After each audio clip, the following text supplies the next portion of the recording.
धनगढी उपमहानगरपालिका क्षेत्रमा जल तथा मौसम विज्ञान विभागका अनुसार गएको 24 घण्टाभित्रमा 202.2 मिलिमिटर वर्षा भएको छ। हिजो रातिदेखि लगातार भएको भारी वर्षाले नदी खोलाको बहाव बढेर आसपासका क्षेत्रमा डुबान, बस्तीहरू जलमग्न र सडकमा सवारी साधन चल्न नसक्ने अवस्था भई आवत जावतमा कठिनाई भएका कारण उपमहानगरवासीको जनजीवन प्रभावित भएको छ। लगातारको वर्षाबाट उपमहानगरवासीको जनजीवन प्रभावित हुन नदिन आफूलाई जानकारी प्राप्त हुने बित्तिकै धनगढी उपमहानगरपालिकाको उपमहानगरीय प्रहरी बलद्वारा आज दिनभर उद्धारका विभिन्न प्रयासहरू गरिएका छन्। आज गरिएका उद्धार कार्यका लागि उपमहानगरीय प्रहरी बलद्वारा पटक पटक गरी 21 वटा टोली परिचालन गरिएको छ। उक्त टोलीले 4 वटा भाडाका सहित 10 वटा ब्याकहो लोडर, 11 वटा टिप्पर, 2 वटा वाटर पम्प,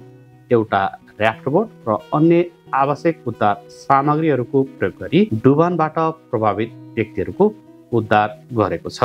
उपमहानगरीय प्रहरी बलद्वारा वाटर पम्पको प्रयोग गरी वडा नम्बर 5 तारानगर बाल बिहानी स्कुल नजिक, वडा नम्बर 6 बिजुलिया, वडा नम्बर 5 शिवनगर र क्याम्पस रोड क्षेत्रमा गरी 5 वटा घरमा पसेको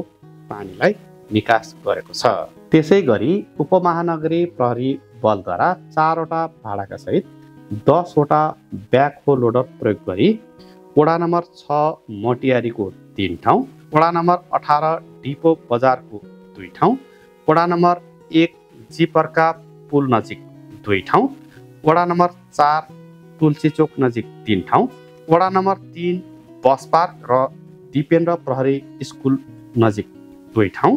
वडा नम्बर 2 को 3 ठाउँ, वडा नम्बर 5 को 8 ठाउँ, वडा नम्बर 14 को 1 ठाउँ, वडा नम्बर 8 को 3 ठाउँ, वडा नम्बर 10 को 3 ठाउँ, वडा नम्बर 13 मोहनपुर नजिक 3 ठाउँ, वडा नम्बर 2 नयाँ बस्तीमा 4 ठाउँ, वडा नम्बर 12 को 3 ठाउँ र वडा नम्बर 7 सडुवा बाबा ताल नजिक 1 ठाउँमा ब्याकहो लोडरको प्रयोग गरी पानी निकास गर्ने काम गरेको छ। त्यस्तै वडा नम्बर 5 को एक्सिस स्कुल नजिकबाट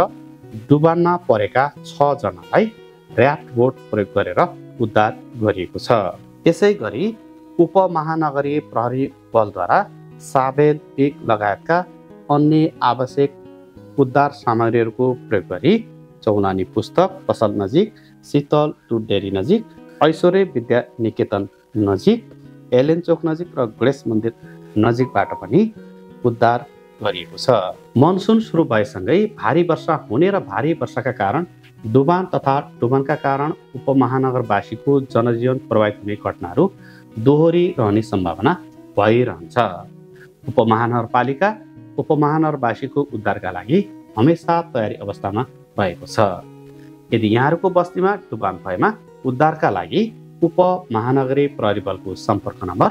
091 590 690 र पैसा नलाग्ने निशुल्क टोल फ्री नम्बर 1810 50 000 90 मा खबर गर्नुहुन हार्दिक अनुरोध गर्दछौँ।